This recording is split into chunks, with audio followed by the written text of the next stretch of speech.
Do that again. You're gonna put me on the spot. I don't know if I could do this shit. That shit was cool. It's all good, sometimes it be cool, sometimes I'm a wannabe stunt man. Nah, I get it. We'll make this left. I ain't gonna hold you. When I was riding up here, I was like, what can I wear that's gonna compliment both of us? I don't know what kit you gonna wear. And I was like, I might put on green. I was like, man, I just wore green the other day. Like, I don't know about the green. Then I was like, which color is Dre gonna wear? I just saw them Jones, and I never saw it in person. But yeah, them shits is fire. I appreciate it. I mean, we got the same manufacturer, KRT, so we complimenting each other. It's all good. Sure. Absolutely, bro. Absolutely. How you feeling? How you living? I'm feeling all right. It's Wednesday, so it's hump day. We're getting over it. Honestly, let's get it. I honestly thought it was gonna be colder. I was like, man, plus it's cold. Dre don't know, I don't do this cold shit. I don't do the cold either. I hate the cold. No, like right before I pulled out here, this morning I was like, shit, man, I might need to put a vest on, but I was like, nah, it's gonna warm up. Yeah, have faith. Sure. But this is okay, it's just tolerable. Back in the 50s right now. Definitely tolerable, especially once you warm up, it'll get better. Yeah, we'll speed it up a little bit and get hot. Yeah, for sure. For I'm sure, playing with sure. you. Oh yeah, and we definitely gonna get a race, me versus you. I'm gonna tell you. You wanna get it? Hey, listen, I know you've been riding and I ain't been riding my daggone bike, but what I will tell you is, we went to the season opener, my first season opener, and I missed all the rides because I was in training. And then I saw you and I was like, okay, cool. They got a little bit of spice and we was getting down. And then I took off and it was us, me and you for a long time. I still got this freaking video memory in my head. And I was riding, and then you took off and I was like, okay, I'm gonna walk him. And you kept getting further and further and further. And I look back and there's nobody besides us. I'm like, oh yeah, so now I lose. I'm just gonna lose the one nigga, you know what I'm saying? Man, it's good, man. Good to see you, man. All right, sir. Always good, bro. Sorry I made you late, you know? Man. Oh yeah, it's real life. This ain't no game, my boy.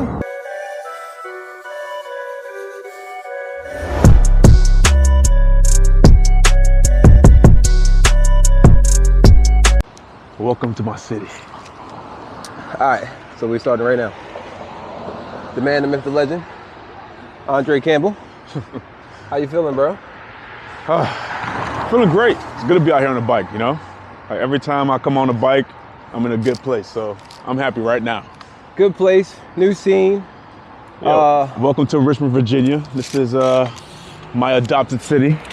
I'm not originally from here, but I've been here now for about going on 11 years. And yeah, it's become home for me.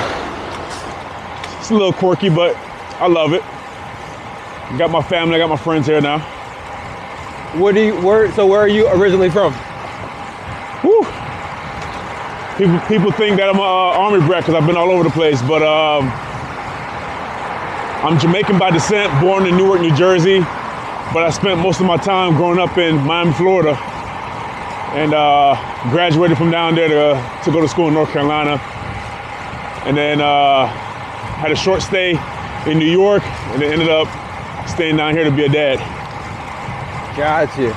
It's a little off topic, bro, but I will tell you, when you're a good person and you do good for people, it always comes back to you. I agree with that. I was in the most random place known to man called Halifax County, Virginia, and I was there for my daughter's baby shower, and the photographer said, "You cycle?"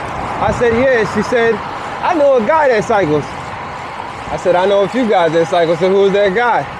So she pulls her Instagram up, and she says, "His name is Dre." I was like, "I only know one Dre." She was like, "Yeah, Andre." I was like, "Richmond Andre?" So she pulled up Instagram, and there he was, bro. That is wild. I can't remember her name, but she was a real nice lady. And I was like, out of all the places in the world. In Halifax County, Virginia. Don't know how she met you, but she spoke really highly of you. That's my first time meeting her, but she thought the world of you, bro. Oh, that is awesome. Yeah, small world for real.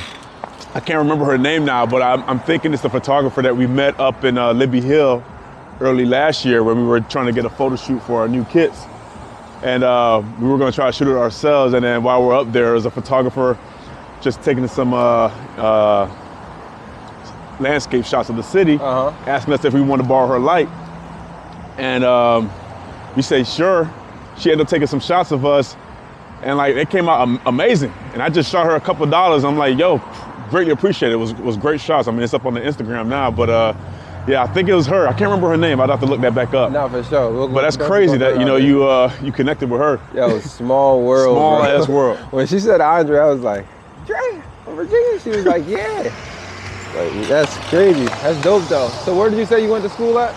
Or you came up to North Carolina? Yeah, I went to school in Elon University in North Carolina. It's like in between Raleigh and Greensboro. A little small school, D1AA school at the time. I'm not sure what they are right now, but D1AA at the time. I went there on a football scholarship. Okay. What position did you play? I was an outside linebacker and defensive end. I got you. That would make sense. Feel a little on the hefty side. You know what I mean? Yeah, I like to hit people. So on the right side of the field. No, for sure, for sure. So you said that you were originally from Jersey, right? Yeah, I was born in Newark, New Jersey. Transitioned to Florida. Yeah, my mom decided that she wanted to, well, my mom's Jamaican. And coming to Newark, New Jersey and experiencing the cold, she was like, absolutely not. And she gave my dad the ultimatum, like, it's either, you know, we move somewhere else with me or I'm leaving by myself. Right. And he said he ain't leaving, so she got her right turn, sorry. Sharp right or straight right? Right turn, sharp right. You good, you good. Oops. I forgot you don't know where you're going. That's all good. But yeah, she gave him the ultimatum that she wasn't gonna live there, whether he could come with her or not. And he didn't want to go, so she went and got a U-Haul, packed her shit up, and we moved down to Miami, Florida. Damn. When I was 3. Let's roll through. All right,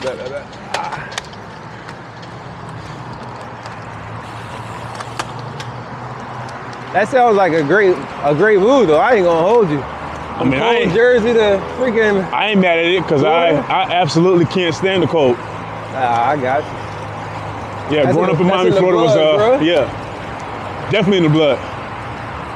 I ain't from the freaking islands, but I say that all the time. I got too much melanin to be in the cold for long. Only time I'm trying to be cold is sleep. That's it. And then I got a cover to get warm. That's it. There you go. That's it. That's all. That's the only time. So, what do you do for a living? So physics major, was an engineer for years, and for the past couple of years I branched into sales. I work for a company named Bueller, and we're responsible for creating the machinery that makes like a lot of the manufacturing equipment that we use, whether it's like the glass for your iPhone, the band on your Apple Watch, foods you're eating, cereals. Like, have you seen the show How It's Made? Yeah. All those equipment is probably majority of my equipment. Yeah. So I go around the country just selling that stuff to people. I used to work in corrugation, bro. So okay. I definitely know what you mean. Packaging. Yeah. Well, we used to make everything, obviously. So we probably bought stuff from y'all for the company itself. Okay. That's dope, though. That's dope. There goes the city landscape here. That's dope, bro. So this is Richmond, right? This is Richmond, Virginia. We're getting ready to cross over the James River. Oh, that's beautiful. You picked a great time, I'm not gonna lie to you. I know my scheduling was a little off, but I appreciate you. No worries. The sun is hitting perfectly. I've driven through Richmond 1,000 times, bro, but never stopped by, never looked at nothing.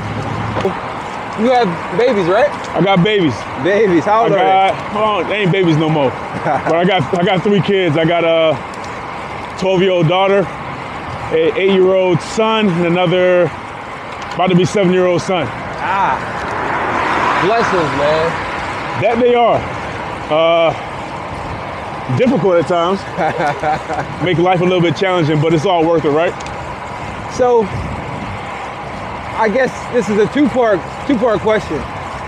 One, how did you get into cycling? And two, how do the kids feel about it?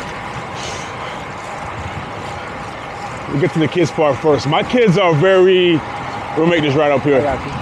My kids are very independent. They can entertain themselves. So they don't really care too much about me cycling or whatnot. I try to bring them to a lot of my cycling events or races and whatnot. Sometimes they'll watch. Sometimes they're in their own little world. The boys will love riding their bikes around the event. My daughter will be in her iPad just chilling. I don't know if she really cares about it. But I mean, they're cool. They don't complain too much. They just, anywhere I bring them, they'll find fun for themselves. Kind of like me, because, I don't make a fuss about much things. You asked me how I got into cycling. Yeah. Cycling came about kind of by accident. At the time, I started back in 2017. At that time, I was boxing. I'm a busybody. I need things to do to stay happy. And I took up boxing as a way to just train, get fit. I got tired of being in the gym lifting weights. It turned into the opportunity to start fighting and whatnot. And my coach at the time wanted me to pick up my fitness. So he recommended that I started jogging, but I hate jogging. So I was like, you know what? My brother-in-law has been into this cycling and whatnot. I know that's an endurance sport, so let me go peep his brain and see where I can go buy a bike. And he sent me to a bike shop and I went and bought a bike there. And that's how I started. I used to ride my bike to the gym. It'll be like 12 miles total. And I thought I was doing something. But yeah, that's how it started. But as you know, when you start cycling, you pick up your fitness along the way, and you'll find yourself meeting groups eventually, or a person that will connect you with the group. And then once you're connected with the group, it's like, that's all she wrote. For sure. The excitement picks up, and you find a sense of family and community, and you may find a sense of competition, if that's your thing. For me, that's my thing. Nah, for sure. I love it, bro. So I think one of the greatest takeaways from that is something that I've been learning in life, and it's patience, right? So what you said was started in 17, and this is now 2024. So for all the new cyclers in the world, you gotta understand that this is not a race, it's a marathon, you know what I'm saying? It takes time to become Andre Campbell. It takes time to become strong in cycling. And like you said, cycling and jogging or running are not the same thing. Got you. So, did you run at all during the boxing time? I did.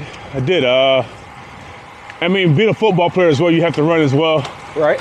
I just don't like it. If it's not a sprint, if I'm not sprinting, I don't want to do no jog. It's not. It doesn't feel good on the shins. It's not my thing. So is that what got you in the crit racing over compared to like a road race? Well, I want to say so much that, I mean, the crit racing came about as the accident as well. Like I said, cycling was never something that I planned to get into. But as I'm journeying through it, and I'm meeting more groups and whatnot, and I'm making my way through the ranks, because you join these rides, and sometimes you're gonna ride with folks that are faster than you, and you're gonna get dropped. And I take that personal. I'm like, damn it, I ain't good enough. So I gotta work a little harder, ride a little bit more, so I can keep up. But eventually you make your ways through the ranks in here, in this city, And then now folks start asking, do you race? And I'm thinking, Tour de France? That's not possible. And they're like, nah, there's like local racing around here. There's a park around here where we will race in the summertime. And I was like, okay, I'll look into that. Went out there to Bryant Park, did my first race, got absolutely embarrassed. I don't think I finished 10 minutes of that race. Dang. It was a complete different level. You know, riding in a group ride, you can learn to sit in, draft somebody and whatnot. Absolutely. It's not that in a race. People are intentionally trying to hurt you, not in the sense of making you crash, but like they want to get rid of you. For sure. They want to expose you where you're weak and make moves to, you know, put themselves in a better position. No, completely understand.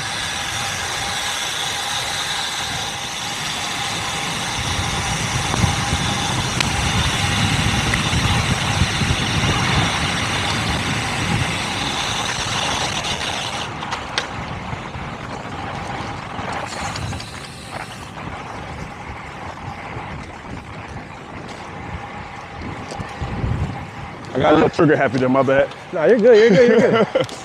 You're good. I love cornering. Free content, bro. You behind the camera all the time now, you in the front of it. So this is my favorite piece of road in Richmond, by the way. This is called River Road. River Road. Yeah.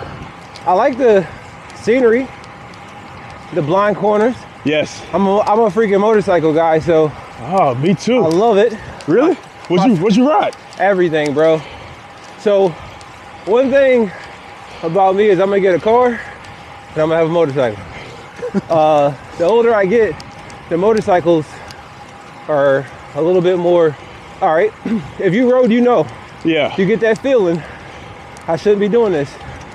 Because you never know. I'm playing Russian roulette. Exactly.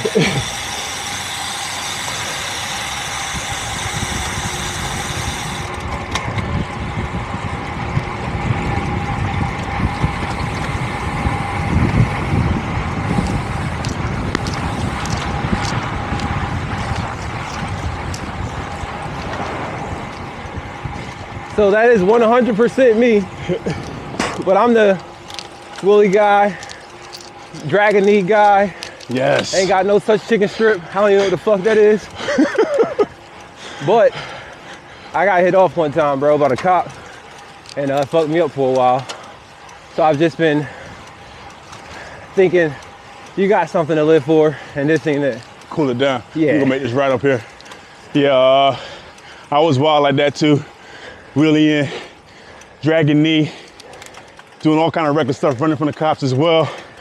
Then I discovered, I had a friend that recommended I do a track day. And when I did it, he wasn't that guy, right? Yeah, I was like, okay, there's levels to this, and there's levels to this shit. I need to put a little more respect on this bike because 100%. what I'm doing here on the streets, I'm definitely gambling with my life. The conditions can always change. You know, being on a track where it's clean, there's no debris, there's no cops, there's no civilians to worry about. Like, I'm scared. Yep. And I'm out here on the street there's no trying to do the same thing. There's no way. There's no limit, there's no barrier when you're on that track. And then reality set in like, oh shit, these guys really like that. Right. Nah, I agree 150%, bro. So I got another two-parter, right? Yeah. So, see, you got that Virginia State champ on your shoulder, bicep. So I would say the question is, what is the hardest challenge that you faced with beginning to cycle? And I guess the second part would be, how do you think cycling attributes to your fitness? Since you said in the beginning you hated to run or jog, so you got into cycling, now 7 years later, Virginia State champ. The hardest challenge with beginning the cycling is not knowing what you don't know. And how you doing? When you don't have people that's gonna like help you figure it out, it makes it even harder. I don't know about everybody else's journey, but my journey here in Richmond was a bit difficult because like you go to these rides and like I'm gonna chop it up to maybe cycling culture or just maybe what this area is about, but like sometimes you don't feel welcome. People don't really acknowledge you in the ride or whatnot. Maybe it's kind of a elitist thing where they don't think you're good enough, but nobody's really like offering the advice of like, oh, you should do this, you should do that. Like my first bike was a gravel bike and I thought it was a road bike and I didn't know. Eventually somebody said something to me. It was another black guy, but like nobody was saying anything to me. Let you get out there. Yeah, they just let me be out there, look silly. But yeah, that was the hardest challenge, just not knowing what I didn't know and just having to figure it out the hard way, you know, by getting dropped or just experiencing the excruciating pain. We're gonna make this right and another right. You said, what was the second question again? How do you think that cycling has attributed to your fitness? That is a beautiful house. Oh man, cycling for my fitness. Cycling has completely changed my fitness. Like, make this right. Yep. As a football player, track star, wrestler, like my fitness before was all about explosiveness, short burst. I would have never thought that I could do anything in the realm of endurance. And this sport has completely transformed that, where, you know, I find myself able to do 100-mile rides or more with no problem. And it has had a really good effect on my physical well-being and my mental well-being because of that. So I'm really thankful for the sport for that. I love that. So hold on one second. Can't hear you.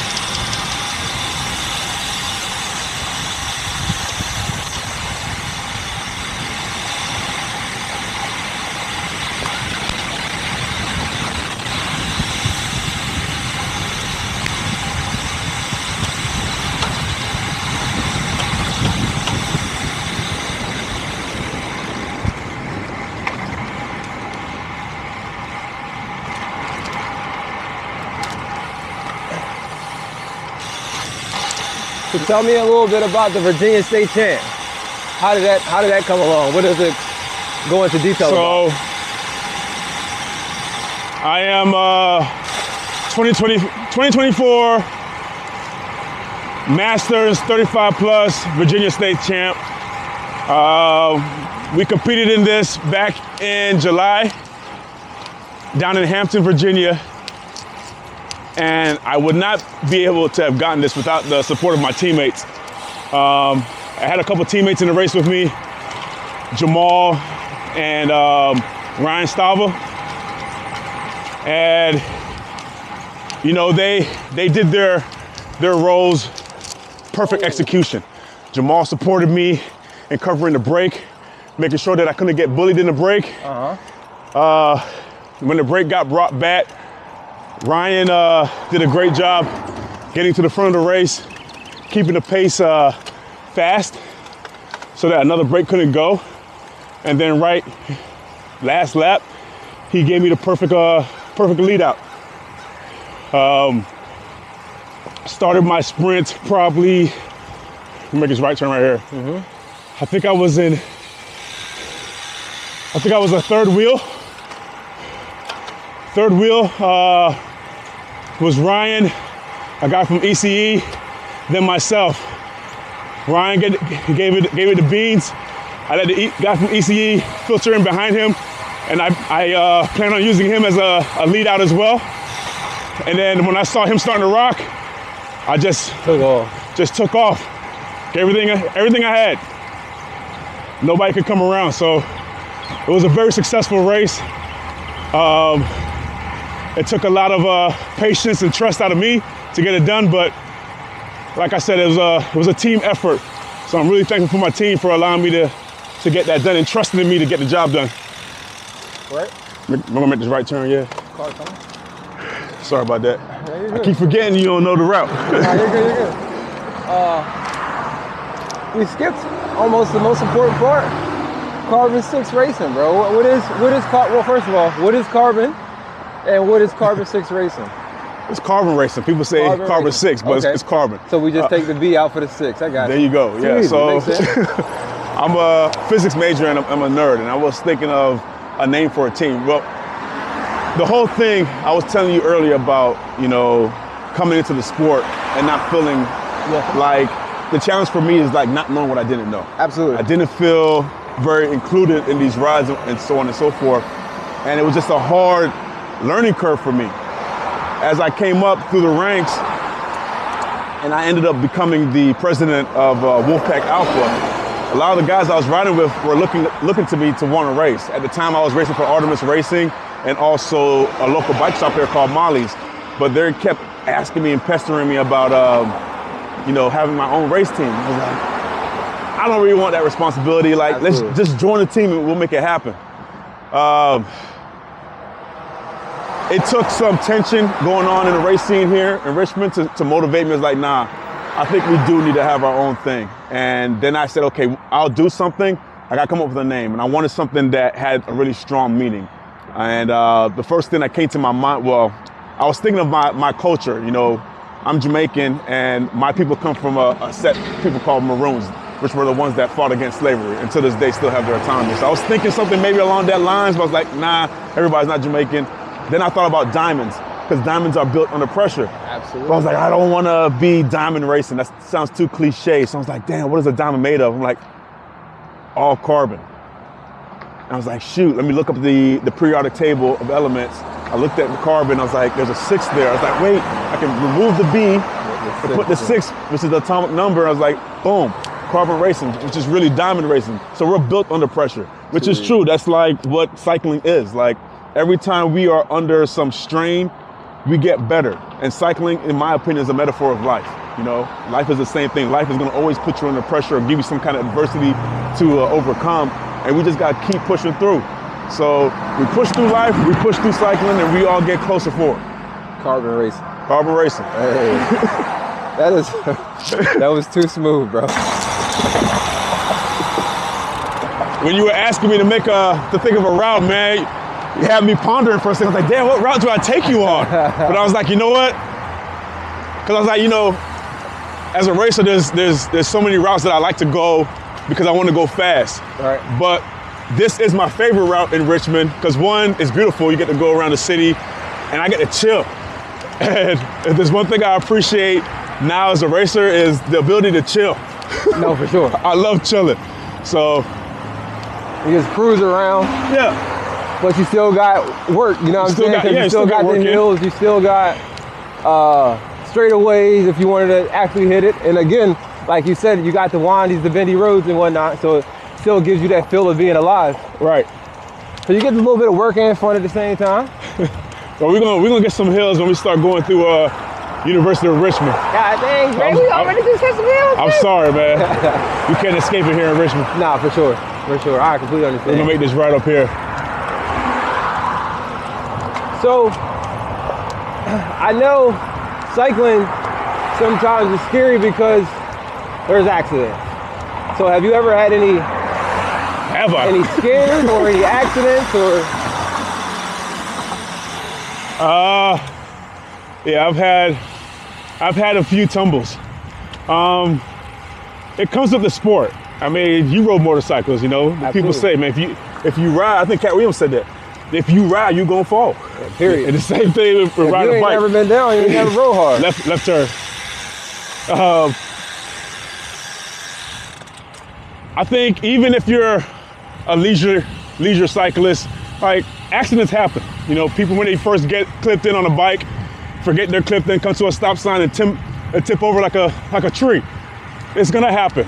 The nature of the sport, we're riding very fast in close confines. People are doing their best to fight for certain positions, and you know, wheels can get crossed up and it can happen. In the lower ranks of amateur racing, it happens more because the skill level is not there. People panic a little bit more. You know, you get bumped and whatnot. 100%. People panic.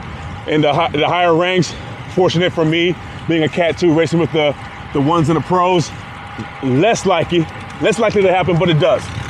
But yes, I've had a few wrecks. One time I was not lucky. the first wreck I ever had, I broke my collarbone. Oh, Lord. I would have never imagined that riding a bicycle would get me beat up like that. I've never broken anything until that ride right there. And I didn't think it was broken either. I was like, oh, maybe my shoulder's disconnected or something, dislocated. Yeah. But yeah, when I got to the ER, they said, nope, that's definitely a break. It was painful, but the first thing I was thinking, like, when can I get back to cycling? You know?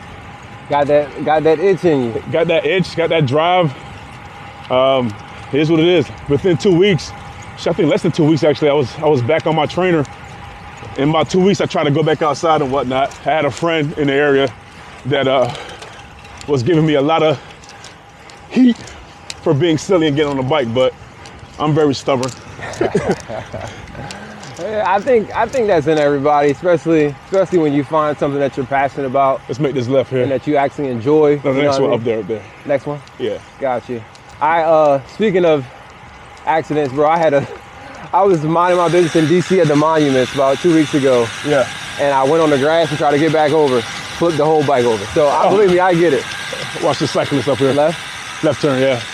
I might have been going like 6 miles an hour, bro. Maybe 4. But it was, it happens. It definitely happens. But that goes to show you, man, whether you go fast or slow, accidents can happen, so it is what it is. Flipped in, bro. Especially the tires are small. It happens. So, speaking of racing, you said your first bike was gravel. Now you're on a road bike. Yeah. So, do you believe, and I ask this question all the time because right turn. Everybody has their own opinion. Do you believe that the bike matters? And I don't mean in the sense of road to gravel. I mean in the sense of different levels of road bikes. Different levels of road bikes, different brands of road bikes. I see right now, Giant Gang, riding that Giant. Before you had a Specialized. Specialized LA. It does matter. It matters. I mean, it's a game of marginal gains, right? We're always chasing that carrot a little bit more. And right turn. A lot of racers can be successful on a lesser bike, right? You could be rim brake, aluminum, even steel.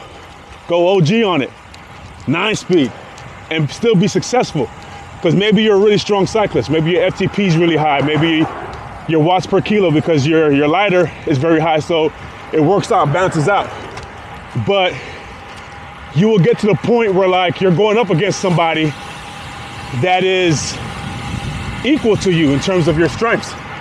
So then now, because they're equaling you in the strengths, like now you need something to help you get more of that edge. And you can find that with upgrading your bike. Let's make this right. We're gonna go down this road. It's kind of bumpy, but should be all right. Makes sense though. That makes complete sense. It's those small marginal gains that can make you better than that person that you're inevitably racing against. Well, I won't say make you better, because ultimately it's up to you. For sure. And you still gotta think, like racing is still it's a very technical sport. It's not about just how hard you can ride. Because oftentimes the guy that's the strongest is not gonna win the race. It's about being smart. But having a fast bike does give you a better chance or a winning edge. So it makes a difference. We'll make this bend here. We'll slow it down a little bit because it's bumpy.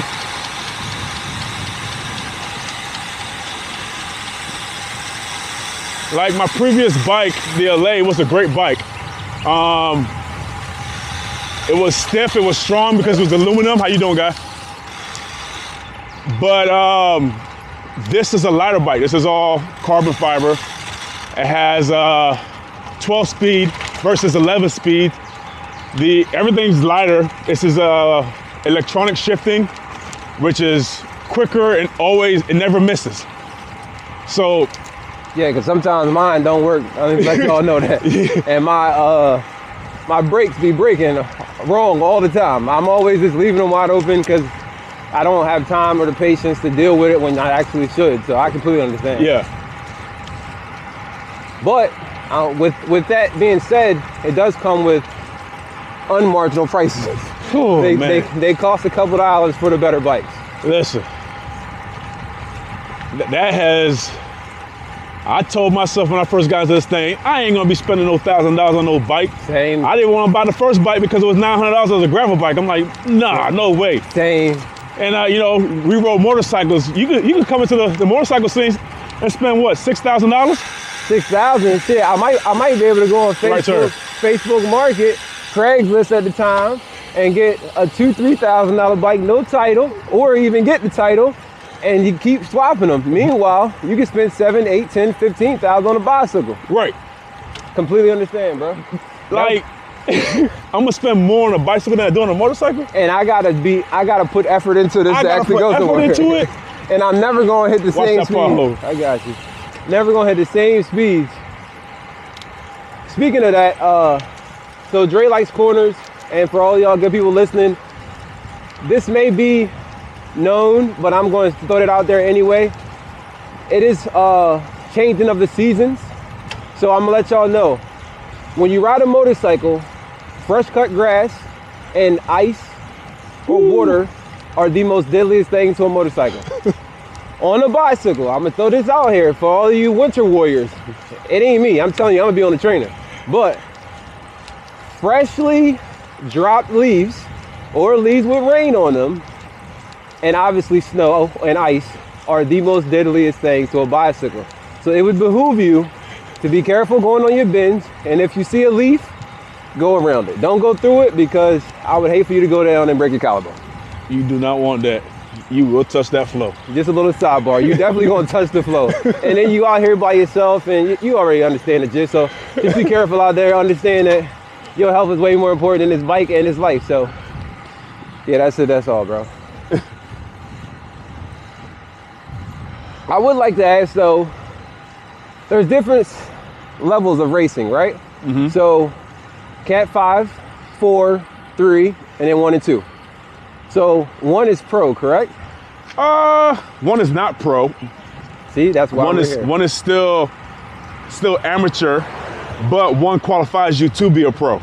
So you have pro teams where, you know, these guys are making money to race their bikes, and they're endorsed by companies, whether they're getting free merchandise or, you know, some kind of stipend to do what they need to do. Understandable. But yeah, through the amateur ranks, 1 would be the highest category you can be as an amateur, which then grants you the permission to race with pros if there's a pro race in that particular race, whoever is promoting the race. And Cat 5 being the least experienced. And I think nowadays they're calling them novice as opposed to Cat 5. So is that the same difference as in road racing too? Yeah. Okay. Road racing crit is all considered the same under USA Cycling. Gotcha. So on your average, that is beautiful. On your average Cat 2 race, let's say 1-2 race. Yeah, 1-2 or 1-2-3. On your Cat 1-2-3 race, okay, that's a better question. If you were a Cat 3, why would you want to race in a 1-2-3? Well, you got to ask yourself the question of why you're racing. That's the main question. Are you racing because you just want to win? Are you racing because it's exciting for you? Are you racing because you want the challenge? If you want to win, be a Cat 5, Cat 4, stay there. You'll get strong enough eventually. Eventually you can, you know, run that field. If you want a challenge, then you got to keep pushing yourself to the next level. So then you start doing a 3-4 race and push yourself. For me, I want the challenge. I want to see where I can get with this. So instead of, when I was a 3, I had the option of racing 3-4, but I'd rather race with the 1-2-3s because I want the challenge and see how much better I can get, even if I get my teeth kicked in. And also, the 1-2-3s is safer. Those guys are more skilled. Heard that. And that makes the racing a little more enjoyable for me as well. I don't got to worry. Yes, the crashing can happen, like I said before, but it's less likely. Less stupid mistakes are going to happen in that race. Completely makes sense. That makes complete sense. So what do you think the average speed is of a 1-2 race? Because I've been to one, not to cut you off, but I went to the DC, go around, bro. I went to the DC, the race in DC, and I saw a lot of guys. Chocolate City? Falling off, yeah. I saw a lot of guys falling off or getting dropped. And I asked a few guys, like, how fast are y'all actually going? I think that was actually, I think that might have been 3-4. That wasn't a 1-2-3. 3-4, okay. You were there. Are we talking about Chocolate City or are we talking the Backyard Boogie? Chocolate City. I wasn't at Chocolate City. I was at Backyard Boogie. All right, let's just say your most common. Did you race with Blazers? I raced against the Blazers. Yeah. What was the speed of those? Because those are pros, right? Those are pro races. It's very much course dependent. Some courses are more technical than others, but it's not. It would be no shock to see speeds above 27 miles per hour for average. Jesus Christ. Like that is normal. And that's like, it's absurd. That is absurd. I mean, we're talking at times that we're cruising at 30 or more, which, I mean, for those that are not into cycling, that might seem slow, but like, that's very fast on a bike. It is the equivalent to your Tyreek Hills of the world running for 40 yards is what it is. But they're holding this consistently for a long time. And running at this pace right here and can hold conversation. Yes. 30 miles per hour. Exactly. And they are holding during the races. They're nudging during the races. Yeah. They have profound balance during these races because obviously, you know, we're holding ourselves up on this bike, but it's tight corners, you're bending, it's exceptional, bro. It's just exceptional. And what's even crazier is the guys in the Tour. Oh, man. The guys in the Tour, I watched the guy that won, I can't think of his name right now, but he had some crazy thing like 8,000 or 9,000 feet of elevation. It was 114 or 140 miles, whatever it was, and he averaged 26. We're talking about Tadej Pogacar, and we're talking about 8,000, 9,000 feet of elevation. Yeah. And he just did this same thing 3 days prior. Like it's amazing, bro. Yeah, those guys are insane, but they train for it. 100%. They're freaks of nature, you know, genetically, but they do train for it. You know, they put in the volume. At the end of the day, if you want to make this right turn up here, you got to remember this is that was my next question, bro. This is an endurance sport, right? This is not something like, it's nice to wake up and say, oh, I want to be a champion or a bike racer and whatnot, but like, you can't just get out of bed and just do this. You have to put the time in. And the more time you put in on a bike, the more you will reap from this. I had to learn that, let's turn here, learn that the hard way myself. You know, coming from the explosive sports, like football, like I said, you know, my training in those sports was like being in the weight room for an hour, doing a couple workouts, high intensity workouts, and going out there and perform. Similarly, coming out here and riding a bike, I'm thinking I can go knock out a couple sprints, go do a couple cornering drills in a parking lot somewhere, go race and be good. But it's one thing to have the ability to have a pop. I'm a sprinter, but if I don't have the energy at the end of the race or anytime within the race, I can't use it. And the only time I can get that energy is by pretty much riding my bike and teaching my body how to be more efficient. So you gotta put the time on the bike. Completely understand. I commonly ask that question as well. If you could cycle earlier, would you have? Oh my goodness. What? Everybody says the same. What? It's so crazy because listen, we're from these areas that's not cycling is not suggested or common or. I mean, let's talk about the elephant in the room, man. We're black, man. Like you felt great about finding out about it, but then, like you said, it's not even here. You know what I'm saying? Like nobody wants to explain it to you. Then we see other greats that we know that are also African American, or just of our descent, who have been in it for 20 years, 30 years. They got in at 11 years old. Right. When we were riding the bike, it was you better be in before the streetlights come in, or why you riding that bike so goddamn long? Get over here and do this. Or same thing with me, and you are the same. You get into football. You get into football. You get into basketball, and that's our way out. And sadly. But that's what we see, though. Correct. That's all we see. Like, yes, we have guys like Bahati that's been doing this for 20 some odd years, right? Yeah. But I didn't know about Bahati when I was a young kid. I didn't know about Bahati until 2 years ago. My entire life. I ain't seen no Bahati. So or Nelson Vales. Or no Nelson Vales. I wasn't watching this. Like, this was not on the radar.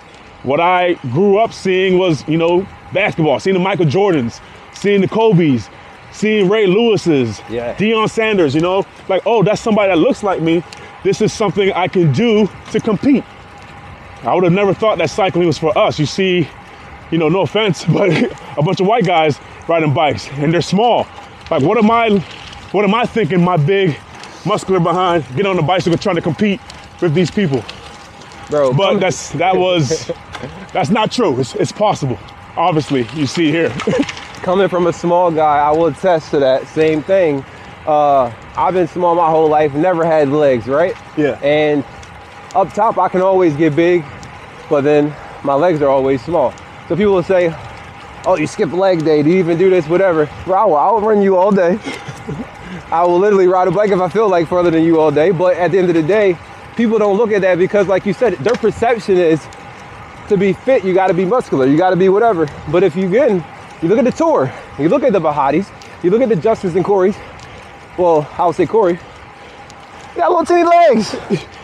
I mean, if you were to see, it's the funniest thing. You see some of these top cyclists, we're gonna make this left up here.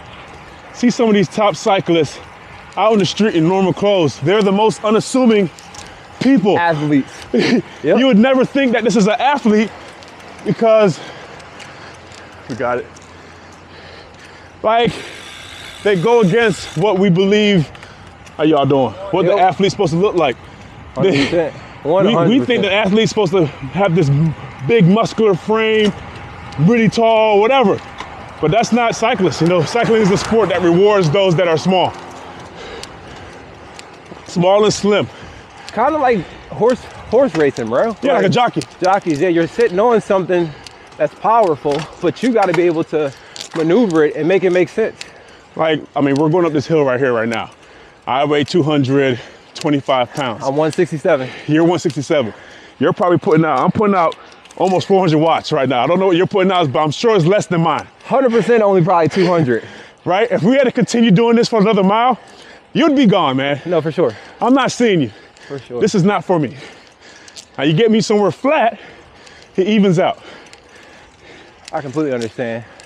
I had to learn that the hard way too, bro. But like you said, it's so hidden.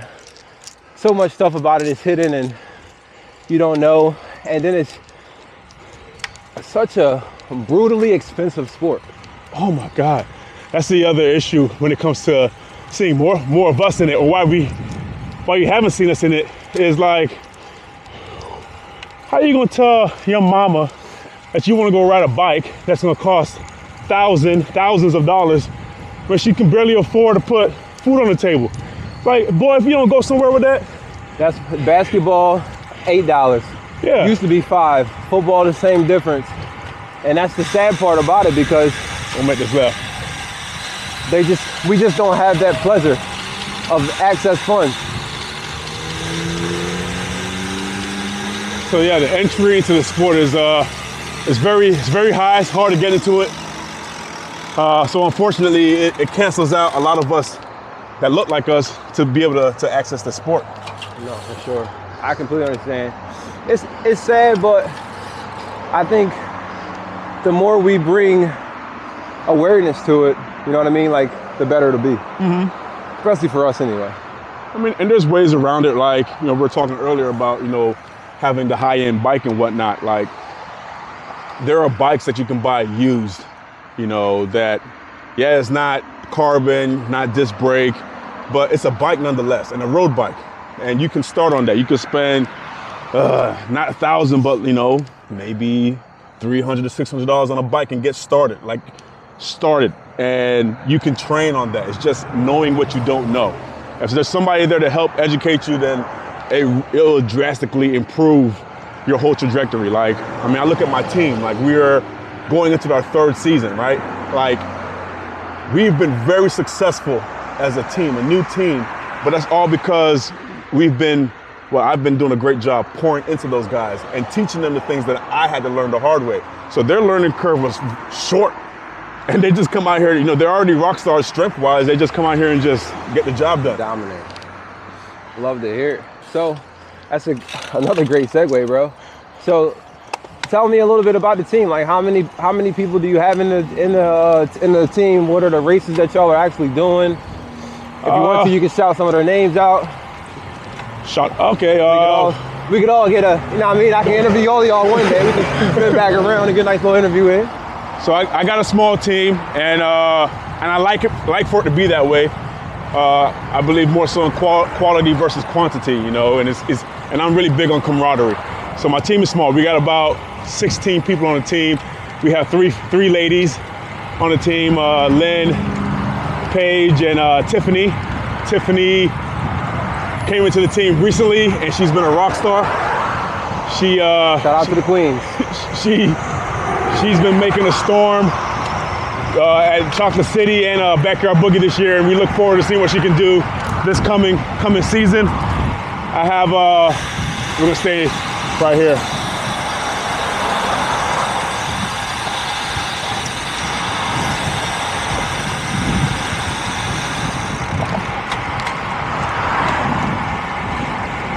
And then I got a number of guys on the team as well. I mean, too many to list, but yeah, for sure. All good dudes.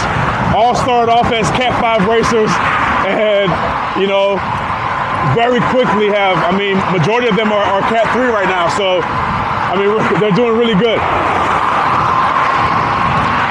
So what are the I don't know the proper terms. So what are the terms for the team? Like, I know you have a sprinter. I know you have, I don't know, I guess not a puller, but like, what are the terms for that? How do you actually go over that? So in cycling, everybody has different strengths, right? Like think about football or basketball. There's positions, right? Like you're not gonna put a wide receiver as a linebacker or a defensive end. For sure. Like just physically, it's not the best place to utilize his assets. No, for sure. Similarly, in cycling, there are people that are really good at climbing that can sit here and hold like constant power for a while. You got guys that can put out a large amount of power or accelerate very, very quickly for a short period of time. You got guys that are very tactical, corner very well. So knowing what they're good at, you put them in position to be successful. Like if I have somebody that can hold a high wattage for a long time, like that's a kind of a lead out man. Like that's the kind of guy that I have setting a pace for a race. If I have somebody, or I can use him to be a breakaway guy. Like go out in the front and always rip it, hurt the field. Myself, I'm a sprinter. I can do the other things decently, but I'm really, really good at putting down a lot of power for a short period of time. So if my guys can tow me around, be in front of me, make sure that I'm saving energy by sitting on their draft and just letting me go like right in the right time, I can pretty much secure a win. Makes sense. So it's just utilizing guys like that. See, I never, you know, when you're just a spectator and you're not into it, you don't necessarily know what it is. You just see who sprints at the freaking end, right? Yeah, it's a lot. Yeah, just watching it, you just think, oh, these guys are just going around in circles, and there's nothing really to it. Just let's see who's gonna come around first. But there's a lot of games being played to try to put people in a good position. So, I mean, ultimately, you're trying to get somebody to the line first, right? But you can either do it where the whole field, the whole group of people riding come in together, which, I mean, that's very high odds. Like, you know, say if it's 50 people, 1 out of 50 chance of winning. Right. Or you can try to split the field up and minimize that odds. So maybe have like a breakaway of like 3 to 5 people. Now your chances of winning 1 out of 5. That, for most people, most teams, is the better chance of winning. So if you have somebody that is capable of riding that strong by themselves, That was good. How you doing? Working. Me too. Yes. How you doing? I am. You're on a. I'm working efficient. You're on a podcast interview right now. I am. Yeah. Now you're good. What's your name? Lauren. Have a great day, Lauren. Take it easy. Good seeing you. What I just tell y'all, man, Dre is known worldwide for just being a good guy. I can't clip in to save my life. All right, we're gonna see this black thing here, this black ramp. We're gonna hit that and go up here on this trail. Right here, right here, right here. Hit that black ramp. There you go. Boom. All right, we're getting ready to go through U of R. What do you have? Do you have any like future goals for? I mean, I get that this is the off season. So, do you have any future goals you want to share about the upcoming race season, or what are y'all doing off season with like trainings that you got going on? So yeah, this is off season. Like off season is typically from, I would say, mid-September till about mid-March. It's usually off season for racers. So right now, myself and all my team, like, you know, we'll take maybe a week or a little bit more off the bike just to, like, you know, get our mind reset, because racing can be stressful. But then we'll get to just riding our bike. Like right now, you're helping me train. You know, Love to hear it. So You helping me, brother. Yeah. You know. like we're not pushing it, but like this is still volume, and this is what I have to do on a day-to-day, whether I'm on a trainer or I come outside. Just come out here and just ride the bike. Like no hard pace, just roll. There will come a time, probably around January, where I'll start picking up the intensity, doing more interval work. But right now, it's just getting mileage and hours on the bike. For me, my goal, I mean, I'm on a journey to Cat 1. I'm a Cat 2 right now, and I want to get to Cat 1. It wasn't my endeavor when I first got into the sport. Didn't even think I was going to race. But now that I'm in it, I was like, you know, if I'm going to do this, I want to say that I've competed against the best and I gave it my all. So I don't want to settle with just being a Cat 2. I want to get to Cat 1, however long it takes me. I'm 37 years old. If I can get there before I'm 40, that would be great. Maybe at that point, I can hang it up or slow it down and do something different. And then for my team, I also want to get them to the point where they're competing at the P12 level. My goal for the team, or even starting a team, was to put more diversity into the sport. You know, representation matters. It helps to see people that look like you doing something at a high level. Otherwise, you won't know that you can do it. So Absolutely. I want to help build my guys up so that they can be the role models, so that somebody else can do it. I have my 3 kids, my 2 boys that are into cycling as well. And though they may not always vocalize it, I know they're watching, and I want them to have the opportunity and chance to compete at this level as well. I love to hear it, bro, because one thing about little boys, man, they need role models. And not sure about you, but I would speak about me and the people that I know where I'm from in Maryland. We didn't have that. We didn't have positive role models. We didn't have black role models. And the only ones that we did have, they were the rappers, the drug dealers, the athletes, right? So this is a different type of athlete, but it allows you to hone on to everything, because you got a job, you got babies, you got a career, you got a business, you race. You know what I mean? Like, all of those tools are in your wheelhouse or into your toolbox that you're applying to all of your team and the younger generation, the older generation, but you're doing exactly what you're here to do. You know what I'm saying? Like, I believe that's what it's all about. I'm not sure if I just stole your carbon slogan, but No, you did not. You're good. that's basically what it's about, bro. It's about giving back to the people. It is. It is. You gotta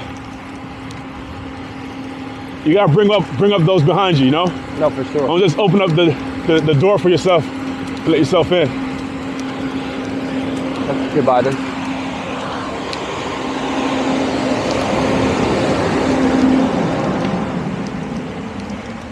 I'm always a big fan of the underdog. I love the underdog story. So I'm always gonna root for the guy that has the less chance. I like to see miracles happen. For sure. I forgot what I was about to ask you, Jesus. Hey, a hill will do that to you, Hey, you know? man. You climbing the hill, heart rate go up, you forget why you even on this bike. Yeah. Listen, good people.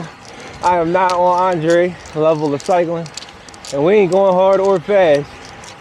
But Daddy Ty's training ain't the same as it used to be. That's all I'm gonna say. I definitely lost my whole train of thought when them legs was like, "Oh, you better stand up, my boy." How's dad life treating you, man?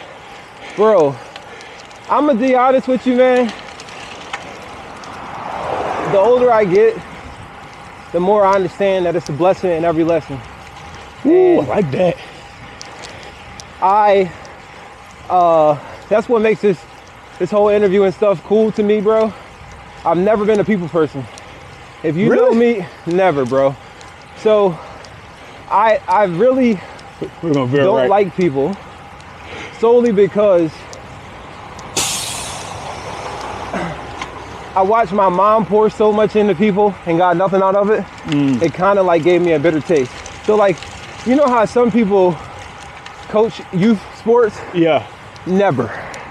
You would never see me coach a youth sport unless it's my kids. And it's no disrespect to the kids, but You're gonna make it right. I would just say I was very selfish for a long time. But I think that's okay because Talk to me. you're operating within your bounds, right? It would be a disservice to other people if you put yourself out there to do that and you're not ready for that. 150%. Right? And that's why I do that. You can want to do it, but that's just not you. Don't force yourself to be something that you're not. And it's always good to take on a challenge, but like if that's not within you to do that, then don't do it because you're gonna depress yourself and you're gonna depress other people. You're gonna feed off your energy. But you learn that from trial and error and becoming an adult. True. Right? Because people will shame you for not doing what's best for you. And I think, so I say selfish because in the beginning I was very selfish, but it was all about being selfless. Because what I mean is, like you just said, it wasn't me. I'm not the type of person that's gonna push myself on a bike and I can go 80 on a motorcycle. It don't make sense. See what I'm saying? So the kids have just been a blessing because they didn't come out how I wanted them to come. And that's two. I have some call it Russian twins, some call it ghetto twins, whatever the hell you want to call it. They're 5 months apart. I was outside. Life was lifing, and then we got two. I'm just being honest with you. I'm just being honest. So I have a boy and a girl. They're both amazing, but they just been teaching me so much about it's bigger than you, but you also have to be the best role model for them. Because like I said, I didn't have those role models. Right. But with them, bro, it's great because everything small that I want to do don't ever go as planned. Like, no. I want to go get on the bike and I'm scared to be on the bike and somebody hit me because I understand that I am a flight risk. If the light's on, the light's on, brother. Yeah. So if somebody hit the kids and get too close to the bike, on the bike, we can control that. But if I got the baby back here, oh, no, it's up. You know what I'm saying? It's a problem. So it's just like it's life-changing, it's life-altering, but it's a blessing because it makes me do things more purposeful to benefit somebody else. And that's kind of how the whole podcast came around, the book came around. I had a lot of friends and just people that I knew that were struggling with stuff that I didn't have because I didn't have kids. I didn't have responsibility. I was everywhere doing everything. Like you said, for the fitness side, bro, if I wanted to get on the bike and do 100 miles, when I had COVID, bro, I bought a bike. I had a bike for 5 months. My 5th month having a bike, I rode 700 miles in 3 weeks on a trainer. Ooh. With COVID. With COVID, look it up on Strava. I'm trying to tell you, with COVID, bro, because mentally I'm there. Yeah. Physically, I knew I got to get this stuff up out of my freaking body. But with the kids, it's like you can't do stuff like that no more, right? So when I saw people that were having small issues, I wrote the book to be able to give back, but also like a guide for success. Like this is what I have in my wheelhouse. So let me learn that. So like, let's just say you're more compassionate and you, and I don't have compassion. I don't have patience. I'm gonna learn from your mistakes, so I ain't gotta make them. So that's what the book was intended to do. And to kind of bring it all to a full circle, the podcast is the same thing. My podcast is Purposeful Conversations because I don't think men get to share their stories often enough. And then we glorify these celebrities or the athletes and the rappers who's honestly, I don't think their life is as cool as they want it to fucking be. It's all a facade because as you see, they're all miserable. They're doing shit that's not them. Right. And this right here, this makes us come alive. This is true. This is free after you spend the freaking money, but this is also bettering you, bettering your health, bettering your mental. It's better than everything. And you're not hurting anybody. So the Purposeful Conversation just came along with, let me interview people that are like-minded, that are actually doing dope things in the world and giving back. So if you own a restaurant, I would go to the restaurant and interview you. I just did a chef the other day because that's what he do, bro. And my guy, he was actually meal prepping for me for like 2 years. But this is what he do. He meal preps. He does jiu-jitsu. He boxes. He's in the military. He's a cop. Okay. But he does so much.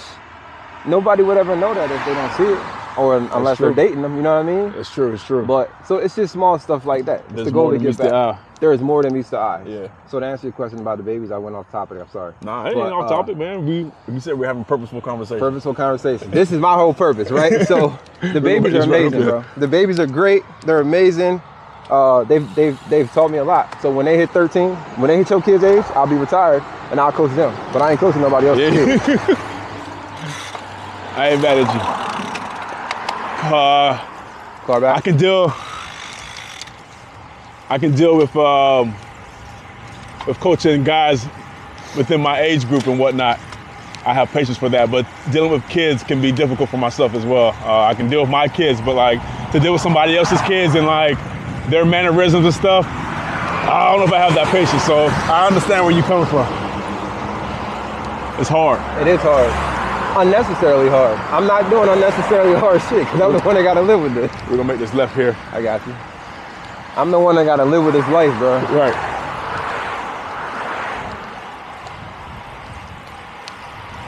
University of Richmond. Oh, hold up. Rolling. You got it. So we got a nice little downhill coming up here. This is a nice scenic view, bro. Good, I'm glad you like it, man. It's, I say it's my favorite route. Is it, they did the world champion here, or was it the state championship? World championship. So like the tour was here? Yes, back in 2015. In America? In America, here in Richmond. Oh, that's dope. That's before I knew anything about cycling. I wasn't into this. And I'm so mad at myself that I missed that. Yeah, so I remember, hey, I'm beeping the horn. I'm trying to beep the horn. Well, I ain't rode in a while, brother. What you doing? Yeah.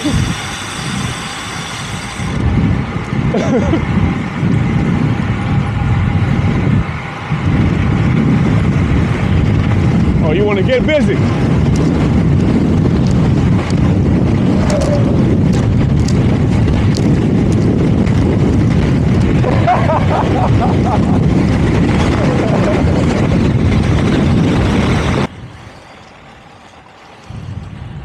You acting like you know me, bro. That's exactly what I wanted you to do.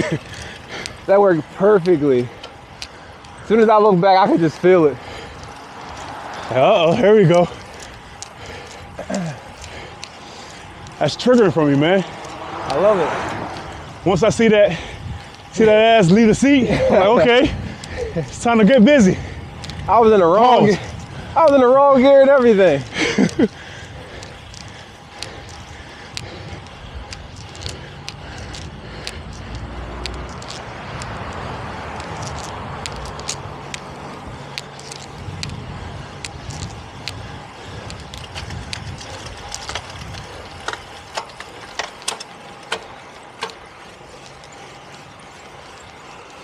Watch these pedestrians. You're good. I'm on your time, don't worry about it. He's already killed me, I'm tired.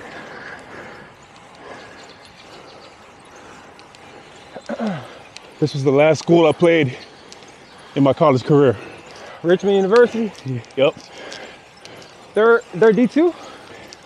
D1 AA, right? I think they were D1A at the time. D1A. Yeah, D1A. Yeah. I'm tripping. Because AA is HBCUs, right? Yeah. But yeah, we had them in the playoffs. Came up here back in 2009. Wasn't this stadium. I don't think the stadium was built yet. But yeah, they whooped our butt. That was a sad day for me. You know, 09, that might be when they was like that too. I remember. I'm gonna make this right here. So I graduated high school in 10, but I'm pretty sure 09, I think Richmond was really good back then. Them, East Carolina, some of the smaller schools I had offers for, and they were actually like that. Yeah, they got busy. They out there practicing right now. Damn, what's today? Wednesday? Yeah. They practice during the day. During the day? Yeah. Like me? Yeah, we used to do that. Actually, it was mornings actually. Probably like eight or fucking 9. Yeah, we didn't have morning practices, but like we never practiced like during like class times. That's foreign to me. Probably depends on the time of the game too, though. Yeah, touche. Like I know. Right turn again. Uncle Prime, because they got so many late games, they've been actually right here. Because they have so many late games going on, they've been having to push everything back. They do their super early morning practices, but they've been doing 6 p.m. since 7 and 8 just to get the kids ready for the 9 o'clock game. I got you. All right, we got the last little bit of climbing before we get back to Carytown.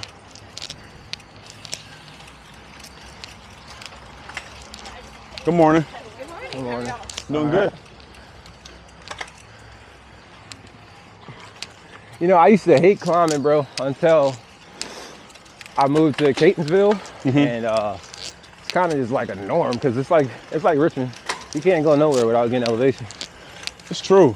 I hated climbing as well, but I realized that if I was going to be able to ride with all these other folks, I better learn to like it.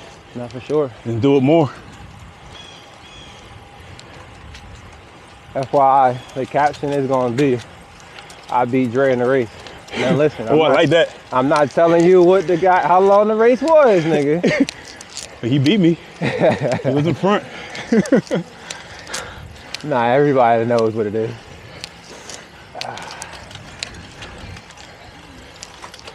Everybody see their day. I saw mine today. About 7 seconds of it. So, good question for you. If you could tell a younger you, or you got sons, if you could tell your sons anything that'll be beneficial for them in the future, what would it be?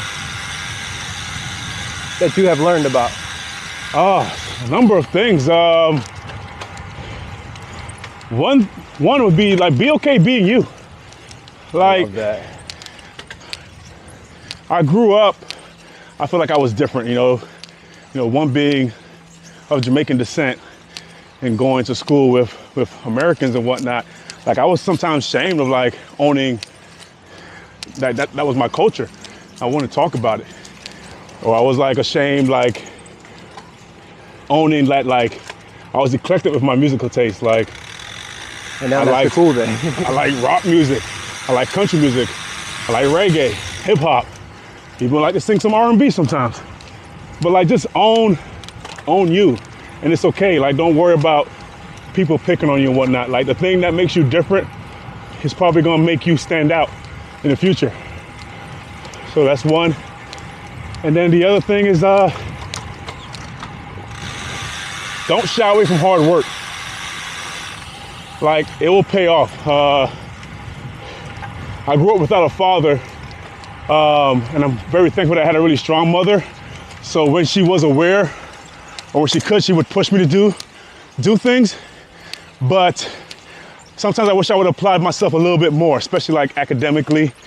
And there was even times when I was playing sports where like, I feel like things were tough and I was like, I'm not gonna do this. But I should have pushed myself through it more. You'll reap the rewards of it. So don't shy away from adversity and own you. Own you. I love it. I guess to piggyback off of that is, if you could change anything in life, would you? Yeah, I would have changed us going up this hill. All jokes aside, I think naturally as humans, like we've gone through adversities and whatnot, and you want to say that, yeah, I would change this, but like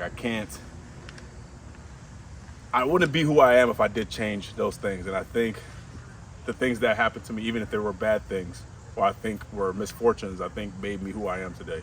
So with that, the cliche thing, like no regrets. Like I'd accept my past, and I'm happy of who I am today, and I'm happy to see who I'm going to continue to become. Too easy. So, Dre, it's Purposeful Conversations. So I guess the last question of the day, man, is what is purpose to you, or what does purpose mean to you, and do you believe that you're walking in your purpose? I think purpose is to have some kind of impact or effect on a person, places, or things. I think a couple of years ago, if you would have asked me that, I probably wouldn't know what my purpose is. Maybe, I'm asking God, like, what is my purpose? But as I've been journeying through life, especially now being a parent, seeing my kids, achieve things or just continue to grow, and that they're decent kids, like, okay, I do have a purpose because I could see the successes of them. And then now being the president of this team, or the fact that I even have a team like this, is showing me my purpose, that I am having an effect on people and inspiring people to be better, to pursue cycling. And it's not even just a team, like there's so many people that I've met within the cycling community that, they'll give me praise or respect, for what I've been able to achieve. And I'm honored that I've been able to have that impact and effect on those folks. And I wish I had that for myself when I was coming up in this. But, absolutely. I'm happy I can do that for them. But they keep me motivated, they keep me going. And I'm thankful for that. Love to hear it, man. Well, I think that's all the questions we got. Now it's time for me and you to get this race in. We'll put this video at the end. Let's get busy. All right, man, I appreciate lose the footage now. All right, hey, hold on. I think it's dead. Hold on now. Nah, but all jokes aside, man, I appreciate you for letting me interview you, man. Thanks for letting the world know. Thanks for coming to my city. Too easy. Thanks for letting the world know the greatness that you got going on. Carbon Racing, VA state champ, Andre Campbell, man. Appreciate you. No problem,